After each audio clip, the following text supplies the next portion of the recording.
student. Subject Punjabi, class 8th. Now we will start second unit, chapter number 14, first chapter. Chapter number 14, ਬੇਈਮਾਨ ਮੰਤਰੀ। ਇਸ ਕਹਾਣੀ ਵਿੱਚ ਲੇਖਕ ਨੇ ਦੱਸਿਆ ਹੈ ਕਿ ਬੇਈਮਾਨੀ ਜਾਂ ਰਿਸ਼ਵਤਖੋਰੀ ਕਰਕੇ ਕੋਈ ਜਿੰਨੀ ਮਰਜ਼ੀ ਦੌਲਤ ਕਮਾ ਲਵੇ ਉਸ ਦਾ ਅੰਤ ਮਾੜਾ ਹੀ ਹੁੰਦਾ ਹੈ। ਅਜਿਹਾ ਬੰਦਾ ਇਸ ਜਹਾਨ ਵਿੱਚ ਤਾਂ ਸਜ਼ਾ ਪਾਉਂਦਾ ਹੀ ਹੈ, ਰੱਬ ਦੀ ਨਿਗਾਹ ਵਿੱਚ ਵੀ ਮਾੜਾ ਹੀ ਰਹਿੰਦਾ ਹੈ।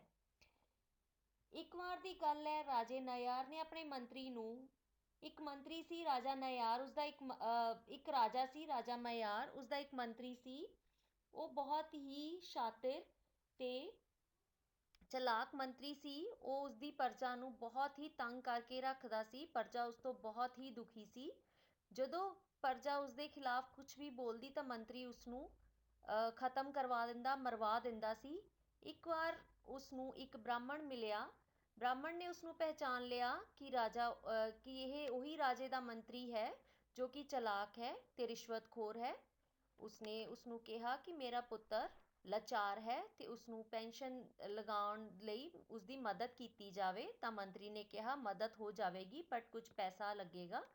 ਤਾਂ ਉਸ ਮੰਤਰੀ ਨੂੰ ਬ੍ਰਾਹਮਣ ਨੇ ਪੈਸਾ ਦੇਣ ਲਈ ਹਾਂ ਕਰ ਦਿੱਤੀ।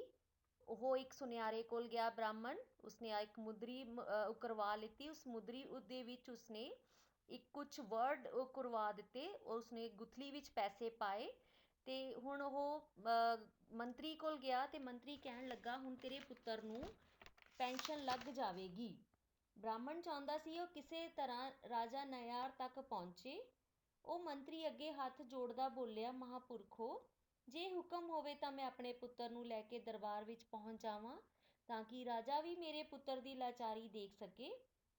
ਮੰਤਰੀ ਨੇ ਉਸਨੂੰ ਯਕੀਨ ਦਿਵਾਇਆ, ਠੀਕ ਹੈ, ਤੁਸੀਂ ਆਪਣੇ ਪੁੱਤਰ ਨੂੰ ਲੈ ਕੇ ਰਾਜ ਮਹਿਲ ਵਿੱਚ ਆ ਜਾਓ।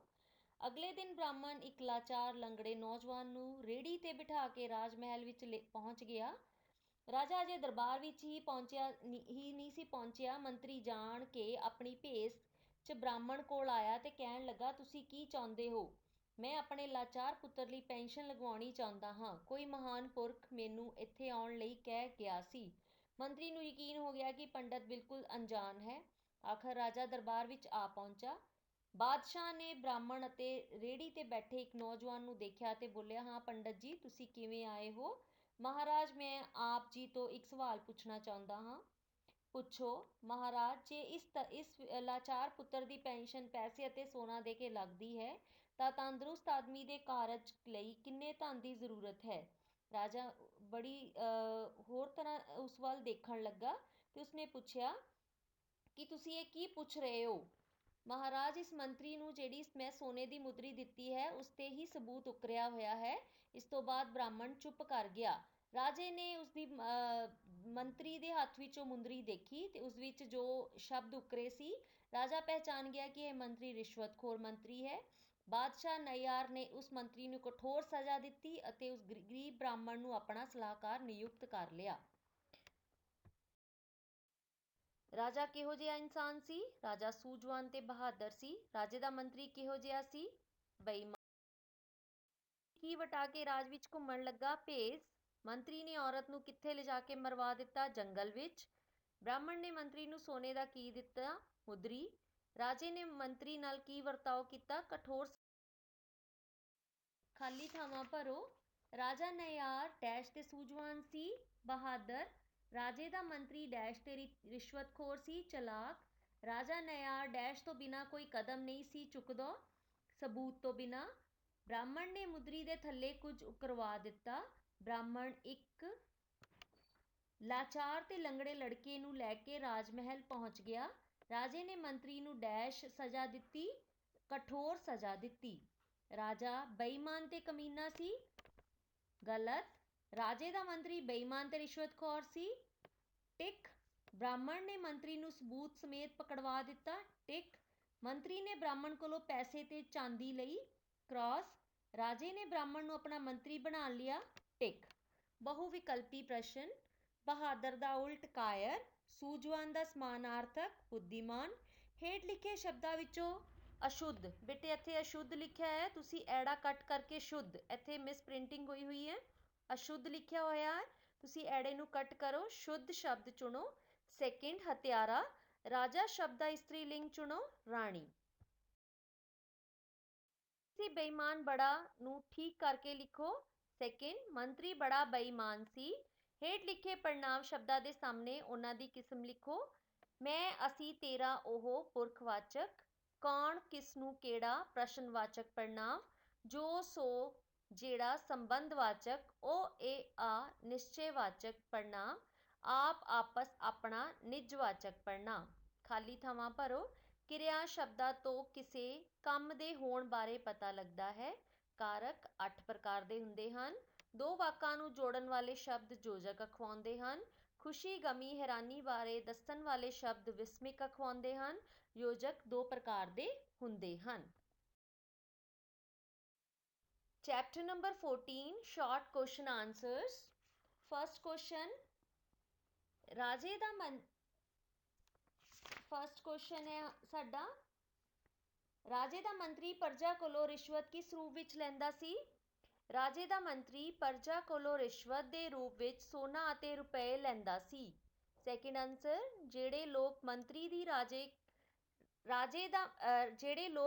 ਦੀ ਰਾਜੇ ਕੋਲ ਸ਼ਿਕਾਇਤ ਕਰਨ ਦੀ ਗੱਲ ਕਰਦੇ, ਮੰਤਰੀ ਉਹਨਾਂ ਨੂੰ ਪਹਿਲਾਂ ਹੀ ਮਰਵਾ ਦਿੰਦਾ ਸੀ।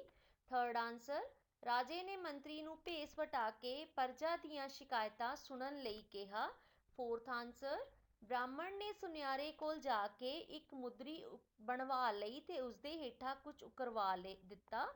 ਫਿਫਥ ਆਨਸਰ, ਬ੍ਰਾਹਮਣ ਨੇ ਕਿਹਾ, ਮਹਾਰਾਜ, ਜੇ ਮੇਰੇ ਇਸ ਲਾਚਾਰ ਪੁੱਤਰ ਦੀ ਪੈਨਸ਼ਨ ਪੈਸੇ ਅਤੇ ਸੋਨਾ ਦੇ ਕੇ ਲੱਗਦੀ ਹੈ ਤਾਂ ਤੰਦਰੁਸਤ ਆਦਮੀ ਦੇ ਕਾਰਜ ਲਈ ਕਿੰਨੇ ਧਨ ਦੀ ਜ਼ਰੂਰਤ ਹੈ?